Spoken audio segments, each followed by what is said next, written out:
Lietuva tai nuostabus kraštas, nusėtas ežerais ir vingiuojančiais upeliais, su kalnais, ant kurių stovi pilis ir klonys, kuriuos apdainavo dainiai.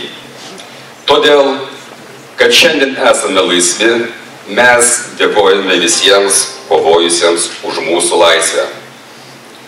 Tad kviečiame mūsų mielus aštuntokus prisiminti apie mūsų partizanus.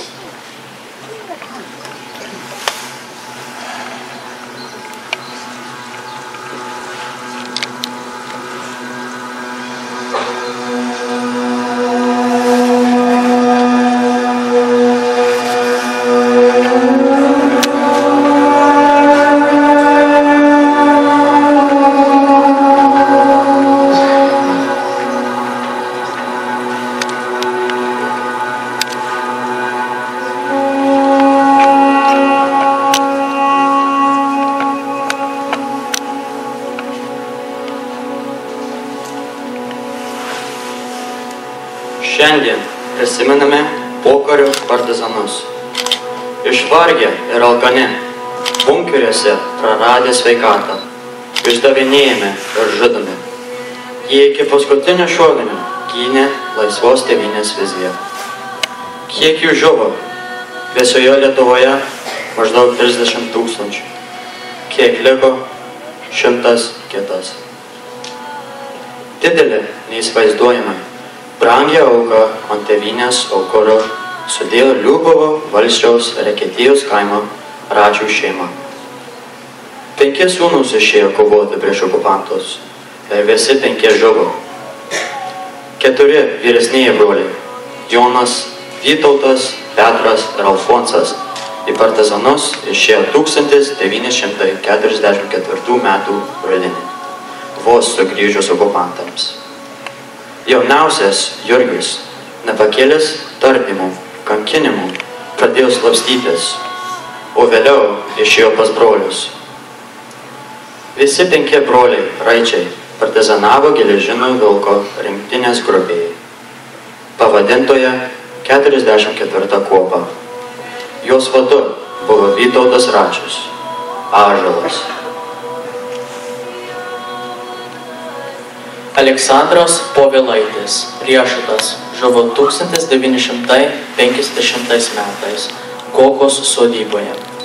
Ją apsupus jungtinėm stribių ir garnizono kareivių pajėgom. Apsupti partizanai atsišaudė iki paskutinio šovinio. Jiems pasibaigus bėgo miško link ir buvo nukauti.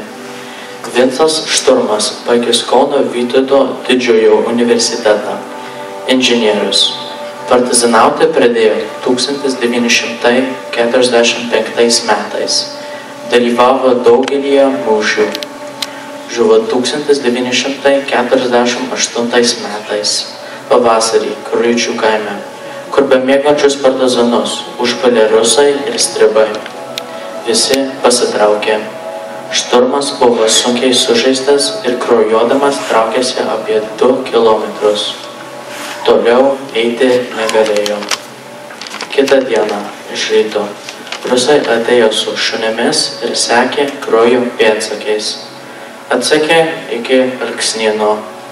Norėjo vadą paimti gyvą, šaukė: Šturmai, pasiduok!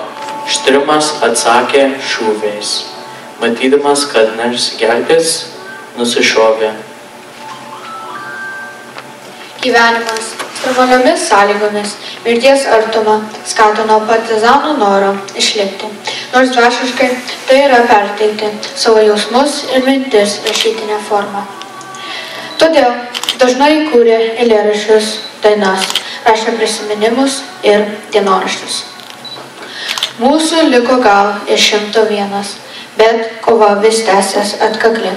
Užtat turim būt savam keliai 100 kartų tvirtesni nei plienas. Nes per vėtrą šilpančio metalo, per marias nelaimių ir kančių, mūsų rankos lyg dienų skaisčių, vėliavą kavos išneš privalo. Bet jei saulė dar nespės užvesti, kol turės mūsų paskutinės kristi, pervirta metalo krūtinė.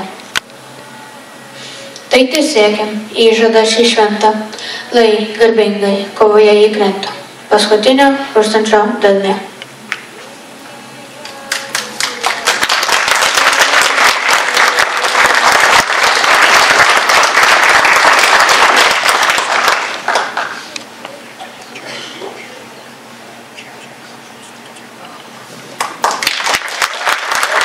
Ačiū jūsų aktyvuotams, ačiū. Aplodismentai.